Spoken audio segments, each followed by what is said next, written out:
More conversation, less confrontation. Governor Mike Huckabee. Welcome back to the Mike Huckabee Show. It is a long-standing practice that sometimes the operatives of political candidates will go and maybe take videotape of speeches that candidates make, trying to catch them, saying something that could get them in trouble. That's pretty typical standard fare for major campaigns. But something different is going on in this year's election cycle, and it's really creepy. You've got some candidate operatives who are going out and really getting into nothing less than voyeurism, where they're taking cameras and recording footage of candidates' homes, their families, not their public events, but really making some very, very unusual approaches. And it's not going over real well, I think, with anybody who's ever run for office. Joining me now is Congressman Reid Ribble of Wisconsin, and he has recently been the object of some of this ridiculous kind of spying. And, Congressman, thanks for joining me. I want to ask your family's reaction to find out that video of your home, your personal home, placed on YouTube. How did that go over with you and your family? Well, it's interesting, Governor, because originally when I saw it, we saw it the day they posted it, obviously. I had decided I'm just going to really not even talk to my wife about this. There's no sense getting her nervous about it. We'll just kind of keep an eye on it, and we'll let the neighbors know what's going on around us so that they're aware and kind of engage them in helping us watch out for things like this. But ultimately, it was difficult for her not to be aware of it because this became a media sensation. And, in fact, I included her in one of our interviews with Politico a week ago.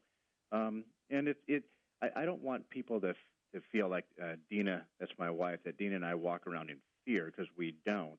But we do sense that this is an invasion of privacy. It's gone beyond political machinations, almost into a stalking. Having been sort of in that public eye, both as a candidate and now as a person on television, and people recognizing me, it's not uncommon people to come, by our home and take pictures, but the kind of thing that you're being subjected to, or that any of us are, it's not that those people are a threat, but the crazy people that can just get on the internet. It's not that they couldn't find you, but why make it so easy? And I think that's why a lot of people, including Congressman Dennis Kucinich from the Democratic Party, has called for both parties to stop this stuff and leave people alone at home. Are you sensing maybe that there is a growing sentiment among members of Congress that, hey, guys, let's tell our committees, back off of this stuff? Well, I do think there's a sense of that. However, I think it's very clear from the statements from the Democratic Party, from the DCCC, that they have no intention of backing off. In fact, they intend on increasing it.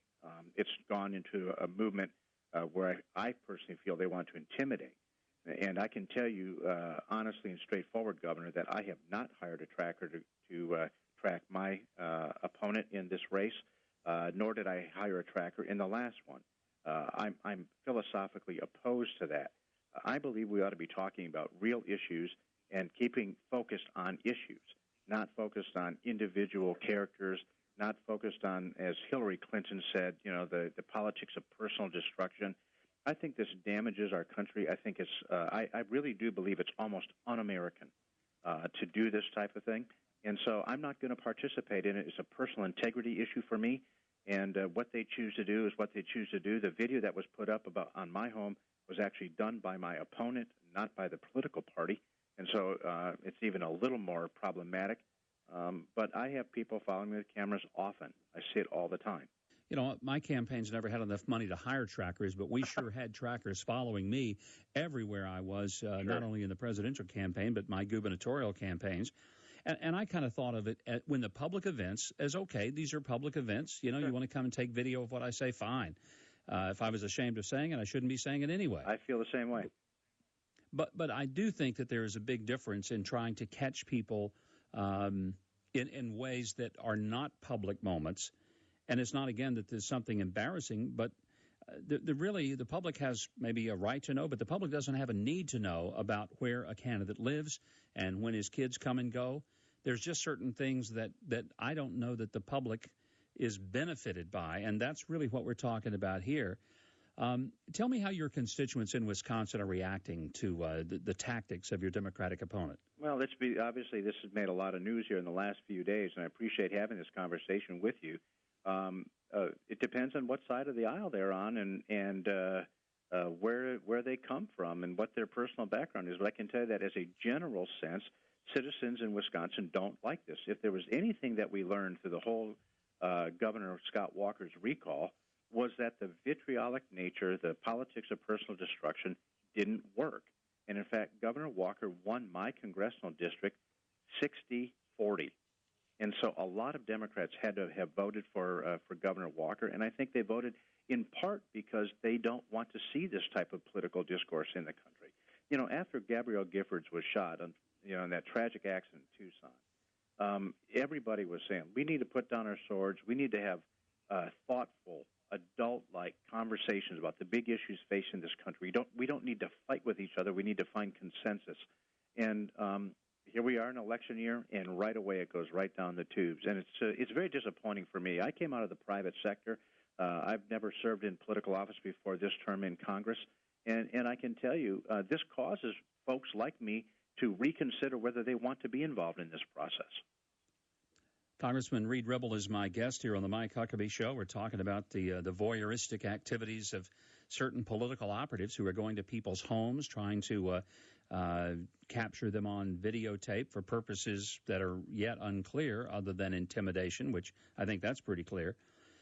Congressman, you just made a statement that I think really does sum it up. I've had so many people come up and say, I thought about running for office, but when I see what a person has to disclose and then what is exposed in their private lives, I've just decided to heck with that.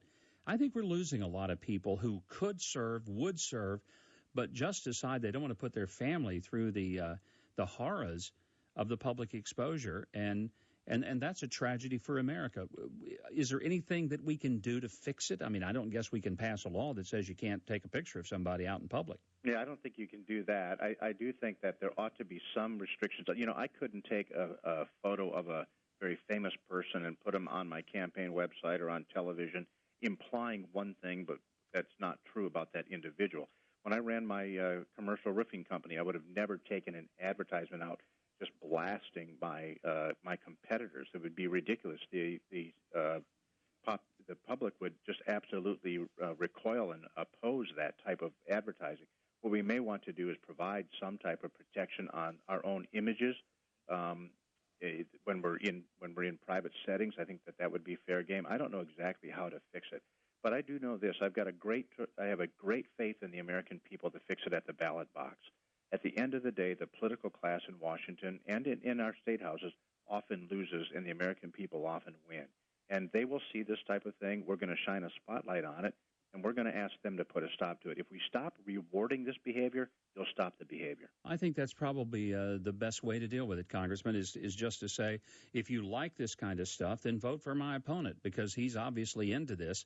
We're not into voyeurism in my campaign, and I wish the American people would exercise a real strong sort of boot in the backside to these candidates who engage in this kind of gutter politics, because nobody's benefited, and especially when people's families are exposed to publicity. It's one thing, I always felt like as a candidate, I asked for this, but my kids didn't, my wife didn't, and even though there was a certain expectation that they were going to lose privacy, I think there also should be an expectation that they would maintain some type of privacy and dignity within their lives.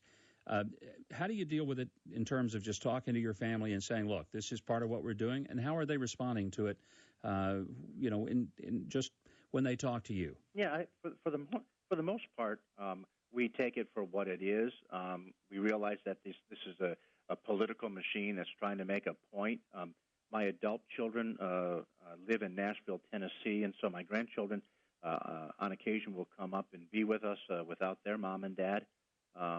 But for the most part, they're keeping an eye on my grandsons, and they're keeping an eye on their own homes. So we don't know how far this goes to whether or not they'll start being tracked down there. And so everybody's just a little bit on guard and on edge. But we all have to ask ourselves: is this going to be an obstruction for us doing the right thing? Do we love our country? Do we love our family? Do we love the next generation of Americans more than we disapprove of this behavior? Do we really care more about the country than this? Can we put up with this? And for me, and in the conversation that we have, is to always look at our soldiers that are serving in Afghanistan, and we look at the sacrifices that are being made there. And we're saying that sacrifice is so much greater. They're away from their families forever. They're putting their very lives at risk for their country. Now, we can put up with this inconvenience for now, but then we're going to ask the American people to soundly reject it in November. Congressman Reid Ribble, thank you very much for joining us. And, I appreciate your perspective and also your courage, and tell your family that I think a lot of Americans are on their side, and I wish you the very best. Thanks, Governor. It's always a pleasure to be with you. Thanks.